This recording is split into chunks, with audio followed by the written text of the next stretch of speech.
Local news for Friday the 7th of December. A culmination of months of work opens at Aratoi tonight. And at Rutherford's Masterton and Me has seen the local photographers project complete. Called Masterton and Me, Our Stories, Our People, it celebrates the diversity of people of Masterton. Rutherford says all of these people have chosen to make Masterton their home, and by telling their stories and expressing what Masterton means to them, it celebrates the history and adds to its legacy.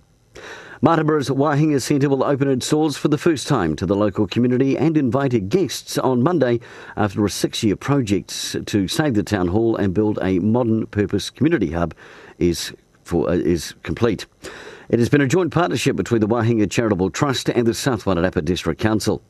And in sport, 2 home games for the Giants senior teams this weekend, the men playing at 3:30 and the women at 3:15, while the Presidents head over the hill to Wellington.